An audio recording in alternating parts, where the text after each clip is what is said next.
গুণ প্রতিদিন শিখাও তব ভাষা মোরে নামের গুণ নূতন প্রার্থনা শিখাও করিব গান ঘরে ঘরে নূতন। প্রিয় শ্রোতা বন্ধু, প্রভু যীশু খ্রিস্টের নামে জানাই আন্তরিক ভালোবাসা। খ্রিস্টের আরাধনার সম্বন্ধে একটু আলোচনা করি এবং আজকের বিষয়বস্তু আলোচনা করতে চাই, খ্রিস্ট নিজেকে শূন্য করলেন। এই বিষয়ের উপরে যখন আমরা আলোচনা করি, ধ্যান করি, ফিলিপিও পত্রে আমাদের ধ্যান আকর্ষণ করে। দাসরূপে পৃথিবীতে ঈশ্বরের অনন্তকালীন পুত্রের আগমন মানুষের আগমনের সাথে তুলনা করা যায় না। মানুষের পৃথিবীতে আগমন বা জন্ম নেওয়াটা বর্ণনা করা কষ্টকর নয়। মানুষের শুরু এবং একটি প্রবেশদ্বার আছে। আদমের ক্ষেত্রে মানুষ সৃষ্টির একটি কার্যের দ্বারা অস্তিত্বে এসেছে, এই জন্য ঈশ্বরকে কাজ করতে হয়েছিল। কিন্তু আদমের পর থেকে প্রতিটি মানুষের ক্ষেত্রে সেই জন্মের মাধ্যমে এবং তার আত্মা সৃষ্টির মাধ্যমে অস্তিত্ব লাভ করেছে। দেহপ্রাপ্ত হয়েছে জন্মের মাধ্যমে এবং তার প্রাণ সৃষ্টির মাধ্যমে। মানব জাতির মধ্যে খ্রিস্টের প্রবেশ ব্যাখ্যা করা আরো কঠিন। ঈশ্বরের পুত্র সম্পর্কে কোনো সৃষ্টির কথা ছিল না, মানে তিনি অনন্তকালীন। অতএব তার অস্তিত্ব ও আবির্ভাবকে প্রকাশ করার জন্য সর্বশ্রেষ্ঠ সর্বোত্তম শব্দ ব্যবহার করা হয়েছে ফিলিপিও তার 2:7 লেখা আছে, আপনাকে শূন্য করিলেন, দাসের রূপ ধারণ করিলেন, মনুষ্যদের সাদৃশ্যে জন্মিলেন। পোলের লেখাগুলি লক্ষ্য করলে বোঝা যায় তিনি নিজেকে খ্যাতিহীন করে তুলেছেন, অর্থাৎ খ্রিস্ট নিজেকে অবনত করেছেন এবং এটাই আমাদের দৃষ্টি আকর্ষণ করে বারে বারে। নিজেকে শূন্য করেছেন। নিজেকে শূন্য করা বা অবনত করার কয়েকটা দিক আমরা বুঝতে পারি শাস্ত্রের মধ্যে। প্রথমত, নিজের অধিকার বা বিশেষ অধিকার ত্যাগ করেছেন। দ্বিতীয়ত, খ্রিস্ট ঈশ্বরের সমান ধরে থাকাটাকে একদিকে সরিয়ে রেখেছিলেন। তৃতীয়ত, এটা ছিল তার ঈশ্বরত্বে শূন্য করা যেন মনুষ্যত্বকে ধারণ করেন। চতুর্থ, মানব জাতি তাকে তার যথাযথ সম্মান দিতে না পারার জন্য ঐশ্বরিক রূপটি ত্যাগ করেছিলেন। পরিবর্তে তিনি একজন দাসের রূপ ধারণ করেছিলেন। খ্রিস্ট তার সঠিক এবং অদ্ভুত অবস্থান ছেড়ে দিয়েছেন, তবে তার ঐশ্বরিক স্বভাবকে ছেড়ে দেওয়া হয়নি। তিনি ঈশ্বরের রূপকে একজন দাসের রূপের বিনিময়ে দিয়েছিলেন। তিনি দাসের রূপ ধারণ করেছিলেন বলে যে তাঁর ঈশ্বরত্ব হারিয়েছিলেন এমন নয়, যদিও তিনি ঈশ্বরের সাথে সমতা বজায় রেখেছিলেন, তথাপি তিনি এই সমতা জাহির বা প্রকাশ করেননি। 6 নম্বর, খ্রিস্ট তিনি তার ঐশ্বরিক স্বভাব ত্যাগ করেননি।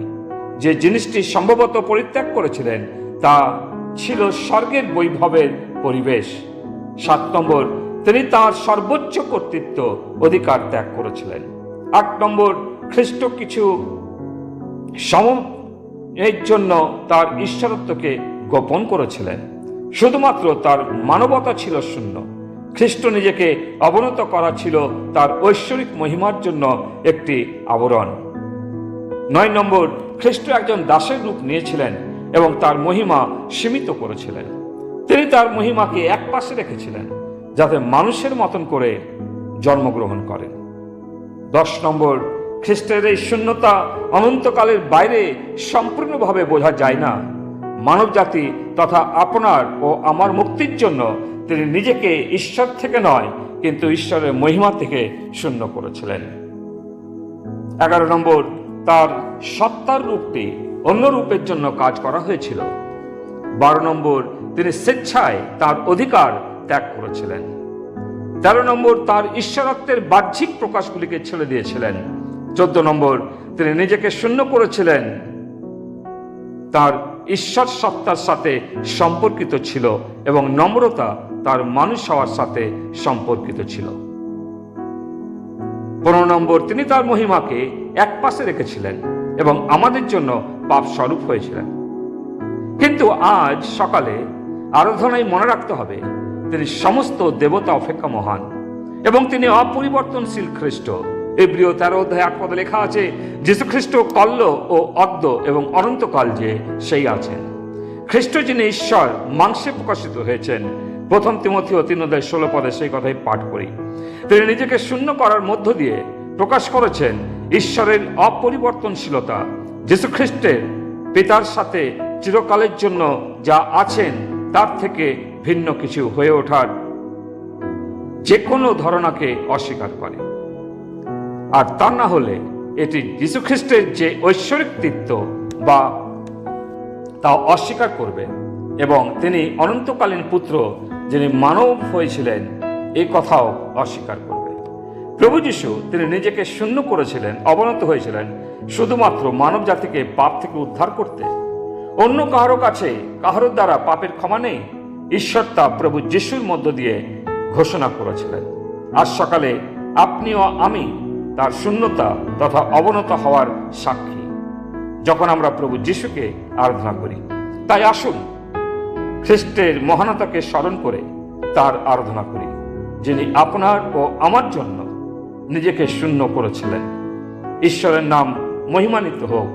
তার অবনতর দ্বারাতে তিনি আজকে আমাদেরকে ধনবান করেছেন, তাই আমরা ঈশ্বরকে আরাধনা করতে পারছি।